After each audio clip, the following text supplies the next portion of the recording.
édition du journal. Bonsoir et bienvenue à cette édition vespérale de 20h. Mesdames et messieurs, les titres de votre journal. Situation sécuritaire en République démocratique du Congo, l'implication de l'EAC et de la SADC au cœur de la réunion interinstitutionnelle présidée par les présidents de la République et chef de l'État Félix-Antoine Tshisekedi. Tout de suite, le détail. Les prouesses des combattants Wazalendo sur plusieurs lignes de front dans l'est de la RDC, Justin Bitakwira en fait le rapport aux autorités du pays, à suivre dans cette édition également. 50 hectares de culture de produits pérennes au Congo central, cacao, café, papaye et autres sortes de terres à la satisfaction du chef spirituel kumbaniste et du DG de l'ONAPAC. C'est tout pour les titres. Le chef de l'État, Félix-Antoine Tshisekedi Tshilombo, a présidé la réunion interinstitutionnelle. La première ministre, chef du gouvernement, le président de l'Assemblée nationale, le premier vice-président du Sénat et le président de la Cour constitutionnelle étaient autour du président de la République pour parler, entre autres, de la situation sécuritaire et politique de l'heure. Le président de la République a informé le chef des corps constitués du travail entre l'EAC et la SADC qui se fera désormais de manière conjointe dans le cadre du processus de Luanda et de Nairobi. Suivez les autres points évoqués dans ce compte rendu fait ici par le président de l'Assemblée nationale, Vital Kamerhe, au micro des Blandine Zovo. Le président de la République, chef de l'État, son Excellence Félix-Antoine Tshisekedi Tshilombo, a réuni autour de lui les chefs de corps, les chefs des institutions, dans ce que nous appelons la réunion interinstitutionnelle. 3 points étaient inscrits à l'ordre du jour de cette réunion, à savoir la question situation sécuritaire dans notre pays. Et le premier point comprend 3 sous-points. Il y a le travail qui sera désormais fait conjointement entre l'EAC et la SADC. Il y a le processus de Luanda et de Nairobi, mais il y a la résolution 2773 du Conseil de sécurité. Le deuxième point a porté sur les enjeux de l'ère, l'attitude que nous devons avoir vis-à-vis des enjeux de l'ère en tant qu'acteurs institutionnels et politiques de notre pays. Le troisième point, c'était les divers. S'agissant du premier point, le président de la République nous a informé du fait que l'EAC, Eastern African Community, la communauté économique des États de l'Afrique de l'Est et la SADC, travailleront désormais ensemble dans le cadre du processus de Luanda et de Nairobi. Le président de la République nous a fait l'honneur de nous partager ce qu'il a engagé comme résultat à Doha. C'était, sur le plan diplomatique, très important, et nous expliquer, et à travers nous, tout le peuple congolais, que Doha n'a pas annulé Luanda ni Nairobi. Au contraire, Doha vient booster Luanda et Nairobi. En ce qui concerne la résolution 2773, merci à tous ceux qui ont apporté leur voix pour qu'elle soit adoptée. C'est une victoire diplomatique parce qu'elle impose des sanctions, elle impose des cessations des hostilités, mais nous avons dit que ce n'était pas suffisant. Il faut qu'on ait des modalités pratique de l'application de cette résolution, d'autant plus que par le passé, on a eu des résolutions de démilitarisation de Kisangani qui n'avaient pas été appliquées, et là, le travail va continuer, et le président a exhorté Madame la Première ministre et le gouvernement de continuer cette offensive diplomatique pour dire à nos partenaires et amis du Congo comment nous allons rendre pratique cette résolution 2773. En ce qui concerne les enjeux de l'heure, l'environnement politique et les enjeux de l'heure, le président de la République a insisté sur l'initiative qui est aujourd'hui conduite par son conseil spécial en matière de sécurité, le professeur Eberandé.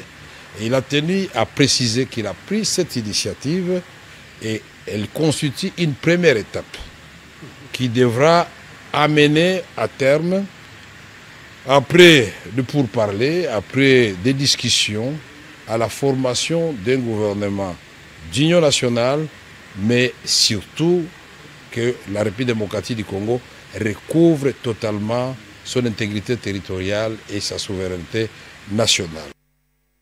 Le suivi de la matérialisation des sanctions contre le Rwanda a conduit le président du Sénat congolais en France. Sama Lukonde est en mission diplomatique dans ces pays où il a rencontré le président du Sénat français Gérard Larcher. Reportage Janine Kalenga, Julio Piana et bienvenue Loussala. Le président du Sénat Jean-Michel Sama Lukonde a eu une séance de travail fructueuse avec son homologue du Sénat français Gérard Larcher. Tenue au Palais du Luxembourg, cette séance de travail a porté sur la situation sécuritaire et humanitaire grave provoquée par la guerre et la violation de l'intégrité territoriale dans l'est de la République démocratique du Congo par l'armée rwandaise et ce supplétif du M23 AFC. C'est une mission qui s'inscrit dans l'accompagnement diplomatique à côté de celle de son Excellence Monsieur le Président de la République, son Excellence Félix Antoine Tshisekedi Tshilombo, qui s'est inscrit depuis que nous avons cette question sécuritaire à l'est de la République démocratique du Congo et cette agression injuste que nous subissons du Rwanda avec ses supplétifs du M23 sur tous les fronts. Le speaker de la Chambre haute du Parlement congolais a par ailleurs sollicité l'appui de partenaires à la mise en œuvre des résolutions et sanctions contre le Rwanda. Nous sommes revenus sur la demande de l'appui que nous devons recevoir de tous nos partenaires, tous ceux qui condamnent, pour que nous allions dans la matérialisation des sanctions qui sont édictées. Avant de procéder à la signature du livre d'or du Sénat français, les deux présidents ont échangé des cadeaux. Sur invitation de son homologue français, Sama Lukonde a assisté à la plénière du Sénat français où il a été présenté à tous les sénateurs français présents à qui il a adressé des mots justes et reconnaissants. En mission officielle au Sénat français, Jean-Michel Sama Lukonde a, après avoir été présenté à l'hémicycle du Sénat français, effectué la visite des différentes infrastructures de cette haute institution dont l'histoire remonte depuis plusieurs siècles. Dans l'autre temps à Kinshasa, l'ambassade des États-Unis a apporté une clarification sur les récents séjours à Kinshasa de Ronnie Jackson, membre du Congrès américain. Le porte-parole de l'ambassade des États-Unis est revenu sur la position de son pays face à l'agression rwandaise contre la République démocratique du Congo. Il a dit dans ce reportage de Joseph Skarmbal-Kaïj. La position des États-Unis d'Amérique sur la situation sécuritaire qui prévaut dans l'est de la RDC reste inchangée. Précision du porte-parole de l'ambassade de ce pays en République démocratique du Congo. Monsieur le secrétaire Marco Rubio a discuté avec Monsieur le Président Tshisekedi en réitérant notre soutien pour l'intégrité territoriale de la RDC et la souveraineté de ce pays, en soutenant la RDC dans leurs efforts de faire face contre le M23. Et nous continuons à demander que l'M23 se retire du territoire congolais.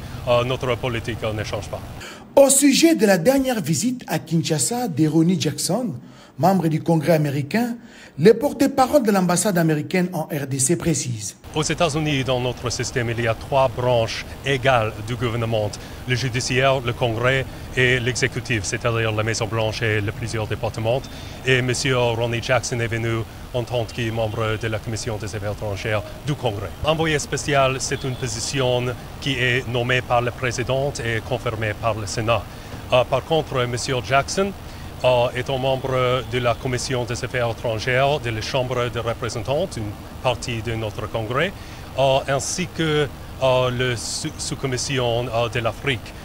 Il est venu à Kinshasa dans ce rôle, mais pas comme un envoyé spécial. Les États-Unis d'Amérique constituent un des partenaires avec lesquels la RDC voudrait conclure un deal commercial. Pour rappel, Washington est l'un des premiers pays à sanctionner quelques leaders rwandais auteurs de l'instabilité dans l'est de la République démocratique du Congo. Parmi eux, l'ancien ministre rwandais de la Défense, James Kabarebe, et le porte-parole du M23 AFC, Laurence Kanyuka. Le chef d'état-major général des FARDC poursuit son séjour à Kisangani.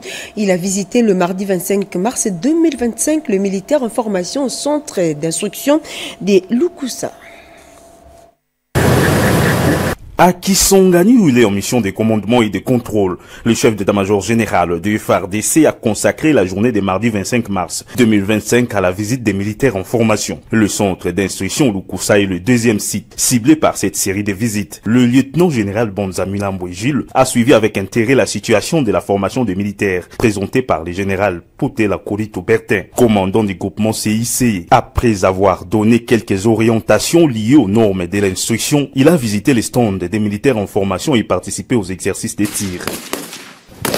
Le lundi 24 mars, il s'est rendu au camp lieutenant général Baouma pour s'entretenir avec quelques militaires de la garde républicaine cantonnés sur place. Aujourd'hui, le devoir on a fait Sibino.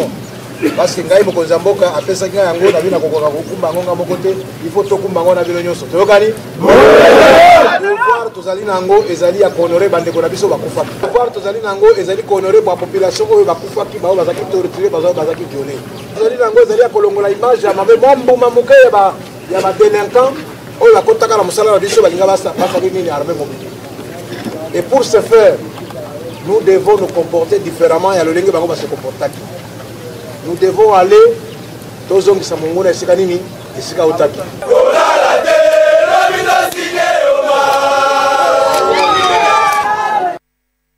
La mise en œuvre des différents mécanismes de justice transitionnelle pour mettre fin à l'impunité des crimes les plus graves commis en République démocratique du Congo, c'est l'agenda complet de la mission d'experts internationaux en droits de l'homme auprès de la première ministre Judith Suminwa.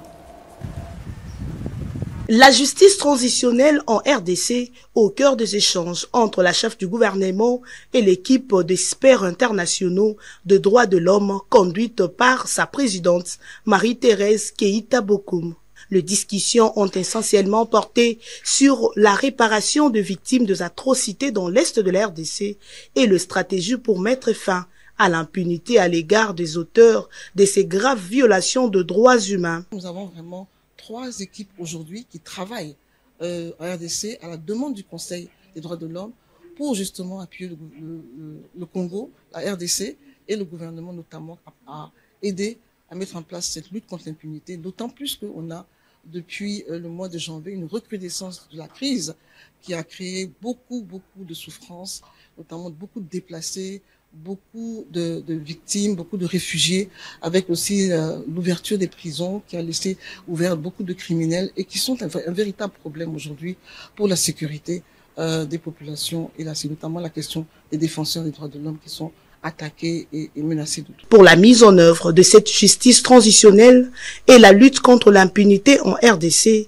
Marie-Thérèse Keïta Bokoum a fait savoir à la chef du gouvernement que l'équipe va faire des propositions concrètes et avoir des discussions, des réflexions, des orientations vers les structures qui permettront au pays de mieux appréhender les questions d'impunité et de justice transitionnelle. Nous avons assuré de notre soutien.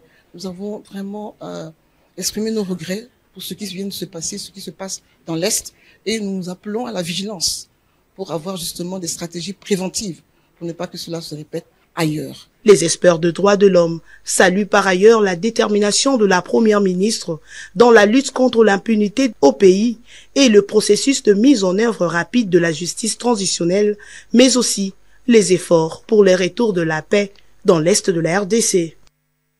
L'inspection générale de la police nationale congolaise s'étend désormais sur toutes les 26 provinces de la RDC. Les nouveaux chefs d'antenne récemment nommés ont reçu du commissaire divisionnaire principal Patience Philemon Mouchidiav des directives claires sur leur mission. L'inspection générale de la police nationale congolaise couvre désormais les 26 provinces du pays.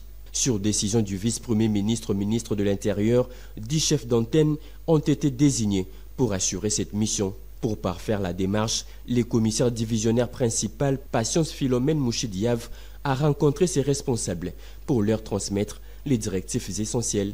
Il a souligné l'importance d'une parfaite collaboration avec les autorités provinciales et les conseils provinciaux de sécurité. Le commandant suprême, son Excellence Félix Antoine Tshisekedi Tshilombo, prône un état de droit. Il veut et il tient à tout prix que sa police soit une police professionnelle, une police républicaine et respectueuse des lois et des droits humains.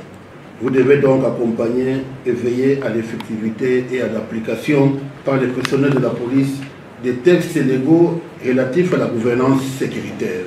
Il a également insisté sur leur rôle dans le respect des lois de la République et la lutte contre les violations des droits humains. Redorer l'image prestigieuse de la police nationale congolaise par notre comportement qui doit être irréprochable. Éradiquer les actions de violation des droits de l'homme, lutter contre toutes les tracasseries policières. Avec cette couverture nationale, l'inspection générale de la PNC s'engage à combattre les abus et à promouvoir une police respectueuse des droits humains. Pour les soutenir, l'inspecteur leur a remis à titre symbolique des matériels informatiques et des titres de voyage.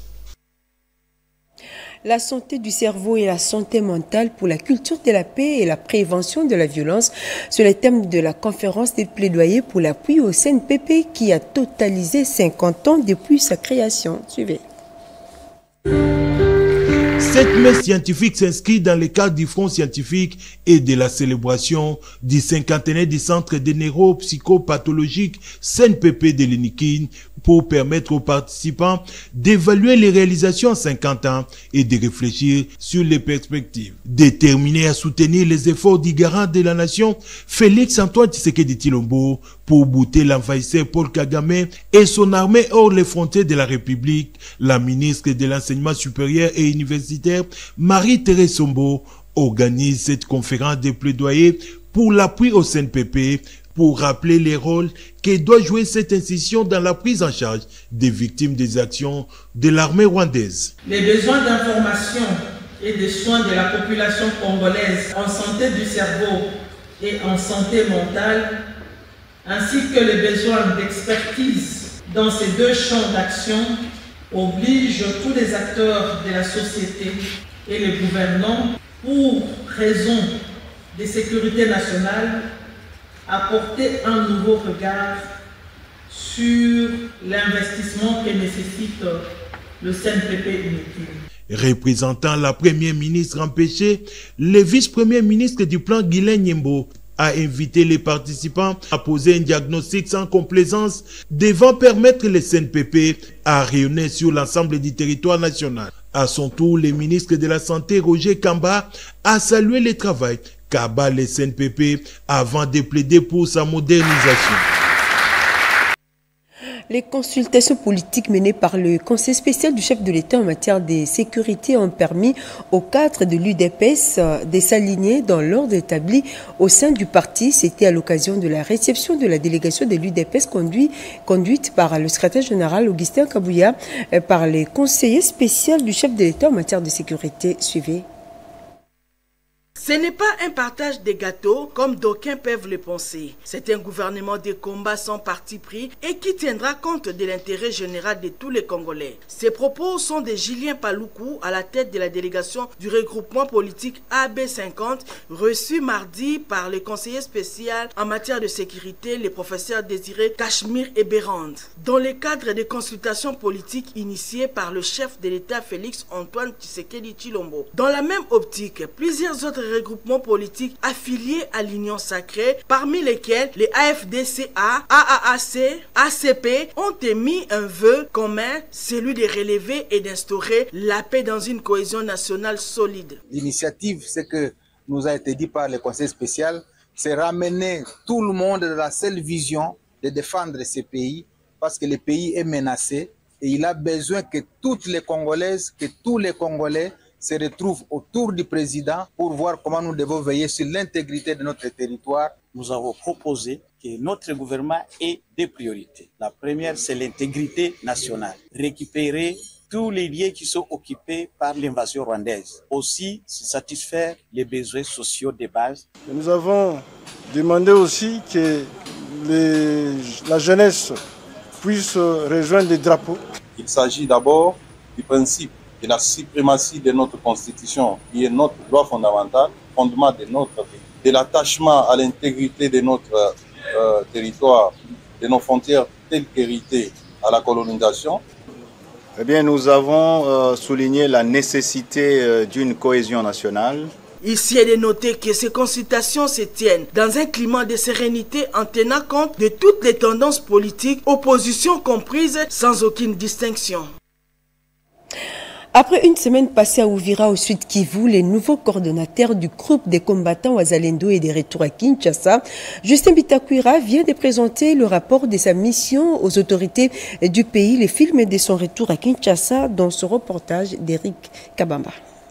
Sourire aux lèvres, Justin Bitakwira, le nouveau coordonnateur du groupe des combattants Wazalendo, regagne Kinshasa, visiblement satisfait du grand travail qu'abat ses troupes dans la province du Sud Kivu. La situation est relativement calme sur plusieurs lignes de front dans les territoires de Mwenga, Fizi et Uvira, où les Wazalendo récupèrent petit à petit les terres congolaises. Nous faisons face au Rwanda. Et cette guerre, ce n'est pas la guerre contre le président Tshisekedi. Non. Cette guerre, c'est pour nous arracher nos terres. C'est pour nous rendre des esclaves. Donc Kagame à la tête, qui veut être le plus grand esclavagiste dans la sous-région. Après 14 jours passés au front, Justin Bitakwira rassure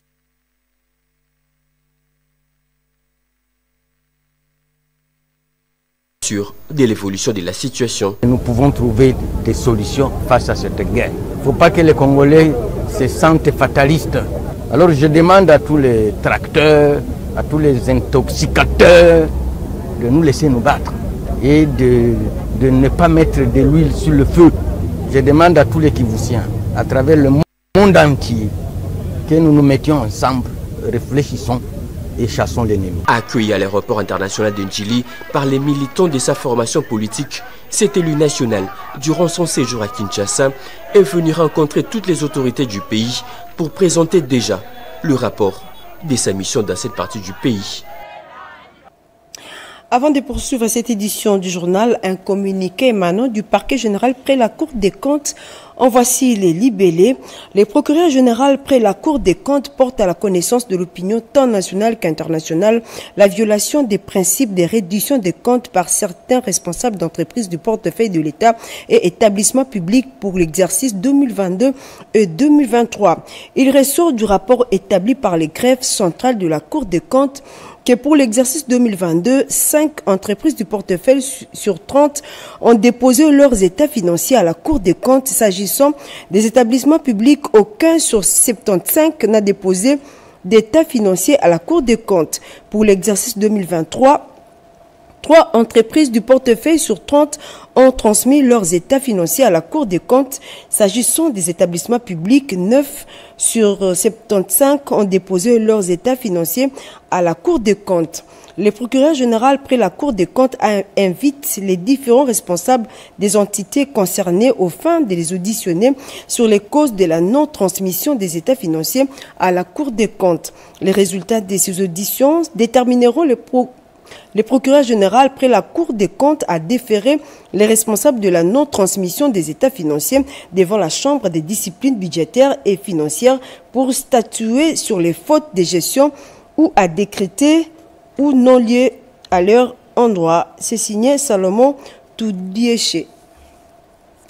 Voilà, une ONG américaine tient à soutenir financièrement le programme de désarmement, démobilisation, relèvement communautaire et stabilisation. Pour le reportage. Connaître les priorités actuelles du programme de désarmement, de mobilisation, relèvement communautaire et stabilisation pour permettre à l'ONG Mercy Corps de s'engager et de s'aligner aux priorités du programme. C'est l'objectif de la délégation de cette organisation non gouvernementale basée aux États-Unis, œuvrant dans l'appui de communautés dans les cadres humanitaires et de développement. Conduite par son directeur du programme de stabilisation, Francis Albert Kamgwen. Cette délégation était reçue par le coordonnateur national du PDDRCS, Jean Dédieu Désiré Ntangatita. Il est important, n'est-ce pas, en tant que programme de stabilisation, et de veiller à l'alignement stratégique avec les représentants du gouvernement, pour tout ce qui est les questions de désarmement, démobilisation et de stabilisation et de réintégration. Nous avons besoin de tout le monde dans le but de travailler main dans la main pour la bonne marche du programme, a signifié les patrons du PDDRCS à ses hôtes. Nous allons acheminer ensemble pour un partenariat bénéfique basé sur une meilleure collaboration, a-t-il ajouté. Merci corps. Je remercie pour la disponibilité à pouvoir appuyer la mise en œuvre du programme conformément à la stratégie nationale portée par la vision clairvoyante de son Excellence, Monsieur le Président de la République. La rencontre d'aujourd'hui nous a permis de comprendre les contenus du programme porté par Merci Corps et ses partenaires et aussi de présenter notre vision stratégique du programme. Occasion pour les deux parties de discuter sur la stratégie nationale, la vision du chef de l'État et la réinsertion des ex-combattants et leur réintégration communautaire. Le vice-premier ministre, ministre de l'Intérieur et Sécurité a eu une séance de travail avec le gouverneur de la ville-province de Kinshasa et le ministre délégué en charge de la politique de la ville de Kinshasa. Il était donc question d'évaluer la vulgarisation de quelques textes légaux liés à la gouvernance sécuritaire. Reportage Bobo Mokondi. Daniel Bumba, gouverneur de la ville de Kinshasa, Tengue Telito, ministre délégué près l'urbanisme et habitat en charge de la politique de la ville de Kinshasa, réunis autour du vice-premier ministre, ministre de l'Intérieur et Sécurité, maître Jekme Chabani. C'est pour évaluer l'évolution des 6 axes prioritaires de ces programmes, notamment la gestion de l'ordre public, la salubrité dans la ville, ainsi que le problème de la nuisance sonore, tel repris dans l'article 3 du décret du 6 décembre 2022. Cette réunion se tient après prélude de la réunion préparatoire prévue avec le bourgmestre de 24 communes de Kinshasa pour une présentation dans une communication directe à la base. Et le patron de la sécurité nationale, maître Jekme Chabani, a sollicité l'implication de tout un chacun pour la réussite de cette alternative. Mieux, une réponse aux différents problèmes liés à la sécurité des Congolais avec l'accompagnement de la population en vue d'une gestion efficace de la sécurité publique. Fort de ce décret qui rend obligatoire toute une série en fait de tâches à accomplir, que ce soit au niveau des chefs de quartier, que ce soit au niveau des bourgmestres, dans le cadre de la convocation des différentes réunions où ils peuvent associer, que ce soit au niveau du parquet, le parquet civil, le parquet militaire, pour notamment résoudre les problèmes en fait liés en fait au mode de vie de l'homme, c'est-à-dire au niveau de la cité. Jekme Chabani a encouragé le gouverneur Daniel Bumba et Didier Tengue Telito, principaux acteurs dans la vulgarisation des textes légaux sur la création, organisation et fonctionnement des comités pour la gouvernance sécuritaire à la base, à mettre le bouchée double pour l'effectivité de la mise en place des comités provinciaux et locaux de sécurité pour la vulgarisation de ces instruments juridiques. Le secrétariat général du ministère des Postes et Téléphones, Nouvelles Technologies de l'Information et de la Communication dispose désormais d'un nouveau cadre organique. Le VPM, ministre de la Fonction publique, Jean-Pierre Liaou, a signé l'arrêté relatif. Reconnu comme instrument normatif de référence de l'administration de Pétentique, le nouveau cadre et structure organique du secrétariat général de Postes, Télécommunications et Nouvelles Technologies de l'Information et de la Communication a été signé le mardi 25 mars 2025 par le vice-premier ministre, ministre en charge de la fonction publique, Jean-Pierre Liaou, en présence du ministre de tutelle, Augustin Kibasa Maliba, et d'autres membres de son administration. Le président nous a demandé de savoir concilier mobilisation générale, mais aussi action gouvernementale. Et aujourd'hui, c'est ce que nous avons fait. Parce qu'il ne faut pas que nous tombions dans le piège de nos ennemis qui veulent mettre notre pays en difficulté. Nous nous mobilisons comme un seul homme, mais en même temps, nous continuons à faire preuve de résilience, notamment en accomplissant nos missions régaliennes de tous les jours. Là, nous venons de poser un acte concret. Il ne s'agit pas de parler des intentions, mais d'agir vraiment pour améliorer les choses. Ce nouveau cadre organique va insuffler une nouvelle dynamique dans le secteur de Pétentique, constamment en perpétuelle mutation grâce aux innovations qui matérialisent la vision du chef de l'État visant le rajeunissement qualitatif et compétitif. Pour moi, c'est le moment de remercier le président de la République pour sa vision, mais surtout le vice-premier ministre qui ne manque pas de nous montrer sa détermination renouvelée de vraiment concrétiser cette vision du président de la République. Ça fait presque 20 ans, que le secrétariat général de PTNTIC n'a pas eu un nouveau cadre. Pour ce secrétariat, c'est un moment historique. Nous sommes fiers aujourd'hui de dire que malgré tout ce que le pays connaît, nous prouvons aux uns aux autres que nous sommes en train de travailler. Novateur et audacieux, ce nouveau cadre organique comme instrument de gestion est destiné à servir de boussole dans la transformation du mode de gestion des ressources humaines de l'État et servir de référence pour satisfaire aux impératifs de la maîtrise des effectifs et de la masse salariale. Après plusieurs mois marqués par des tensions financières ayant affecté les fonctionnements, le bus des transports universitaires sont de nouveau en circulation sur les acteurs de Kinshasa pour offrir aux étudiants congolais un service essentiel. Le conseil d'administration tenu hier l'atteste. Explication avec Eric Nzouziler. Après plusieurs mois marqués par des tensions financières ayant affecté son fonctionnement, l'établissement public Transacadémia retrouve progressivement son dynamisme. Lors de la session ordinaire du 4e trimestre de son conseil d'administration, tenu sous la présidence des trésors Mpoyi Barwani, un constat encourageant a été dressé. Les bus des transports universitaires sont de nouveau en circulation dans les rues de Kinshasa, offrant aux étudiants congolais un service essentiel. Il était question de pouvoir analyser l'évolution de l'établissement au vu des enjeux. Là, je tiens à saluer l'implication directe du chef de l'État dans sa résolution.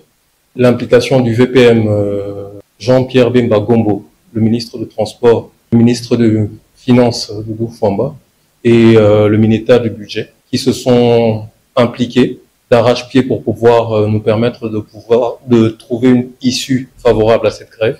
Une crise financière surmontée. La situation des Transacadémies a été récemment marquée par des difficultés liées aux subventions publiques, ce qui avait conduit à une paralysie partielle du service. À ce jour, la demande elle est tellement croissante. L'effectif de bus que nous avons ne répond pas à la demande des étudiants. C'est ici l'occasion pour nous encore de lancer l'appel au gouvernement, de pouvoir répondre à cette demande en augmentant le charroi. Nous avons besoin de bus, non seulement pour Kinshasa, mais aussi pour les provinces. Cependant, lors de cette session du conseil d'administration, des assurances ont été données quant à la stabilité financière de l'établissement grâce à une meilleure gestion et à l'engagement des autorités. La situation évolue favorablement, permettant la reprise des activités et la réintégration du personnel. Le secrétaire général de l'UDPS a été reçu en consultation par le conseil spécial du chef de l'État en matière de sécurité. Suivez. 24 heures après avoir été reçu comme membre du présidium de l'Union sacrée de la Nation, honorable Augustin Kabouya réapparu dans le bureau du conseil spécial du chef de l'État et Bérand Kachmi Kolongel dans le cadre des consultations en sa qualité de secrétaire général faisant office du président intérimaire de l'UDPS. Pour ce faire, le conseil spécial en matière de sécurité a présenté à ses hôtes l'objet de sa mission pour la formation du gouvernement d'union nationale. À la tête d'une forte délégation composée de ses 4 adjoints, à l'occurrence Gisèle Mbouatsem, Daniel Asselo, Deo Bizi Boubalola, Jean Tezo et quelques parlementaires, Augustin Kabouya a réaffirmé l'accord de son parti de faire partie de ces gouvernements sans aucune condition. La priorité pour l'UDPS est le retour de la paix dans la partie orientale du pays, a lâché le numéro 1 de l'UDPS. A rassemblé les chefs de la délégation de l'UDPS, a appelé ses pairs de l'Union sacrée de la Nation au calme concernant leurs inquiétudes en rapport avec la restructuration de cette méga plateforme politique. En politique, il faut éviter des frustrations ou soit encore d'humiliation. Je peux rassurer à mes pairs du présidium que j'avais bien capté leur message et dans les jours à venir, je ferai de tout mon mieux pour échanger avec eux. Puis ce qui nous intéresse, nous au niveau de l'UDPS, c'est cette cohésion-là, c'est cette unité-là pour que les chefs de l'État puissent bien nous guider. C'est dans une convivialité que le secrétaire général de l'UDPS a quitté les bureaux du conseil spécial du chef de l'État. La cité des combats sur les pas de devenir un véritable grenier agricole avec la culture des produits pérennes sur un espace de plus de 50 hectares. La direction générale de l'Office national des produits agricoles du Congo, NAPAC Mimi Monga, est allée se rendre compte de l'évolution des pépinières de cacao, café et autres produits, et nous dit Marthe Mangaza. Nkamba. La cité mère du kimbanguisme s'affirmait de plus en plus comme un grenier agricole d'excellence.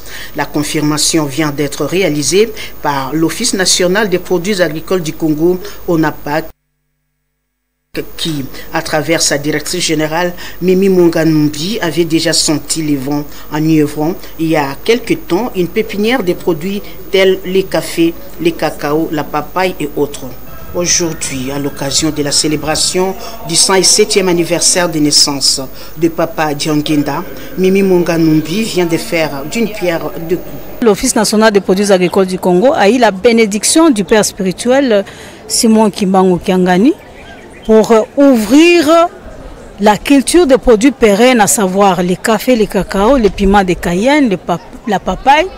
Au niveau des terres de l'église kimbanguiste, nous sommes déjà au-delà de 18 hectares en café, au-delà de 10 hectares en cacao, au-delà de 10 hectares en piment de Cayenne et aussi plus de 10 hectares en papaye. En effet, elle est venue aussi constater avec une fière satisfaction que la pépinière a répondu à 80% au meilleur de ses attentes. Nous avons lancé ces germons pépinières au mois de décembre et voilà, quelques mois après j'arrive, je trouve un bon résultat, 80% nous sommes satisfaits. C'est vraiment un grand espoir.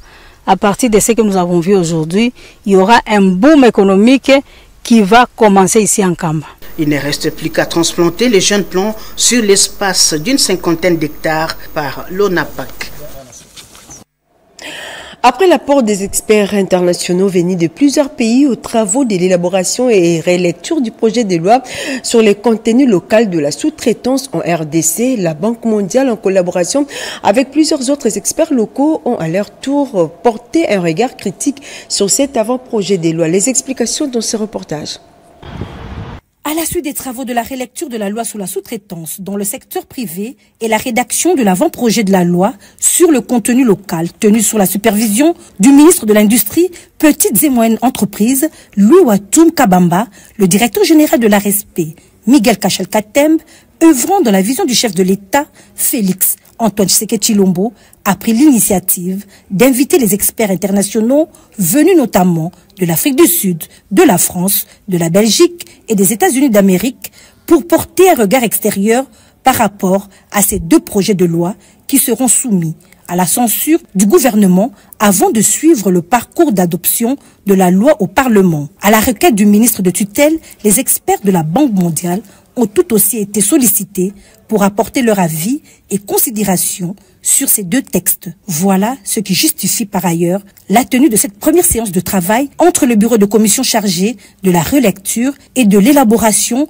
de l'avant-projet de la loi sur le contenu local constitué des représentants du ministre des tutelles de la présidence de la République, à travers la cellule de climat des affaires, la Fédération des entreprises du Congo, la COPEMECO, la société civile, avec la participation de l'ARSP. Tout compte fait, les experts de la Banque mondiale ont salué à juste titre cette ouverture d'esprit plutôt enrichissante afin d'aboutir à l'appropriation de notre économie. À noter que les travaux vont devoir se poursuivre en atelier pour la prise en compte des observations des experts extérieurs.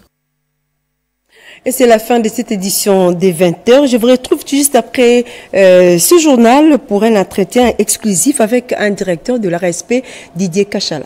Au revoir.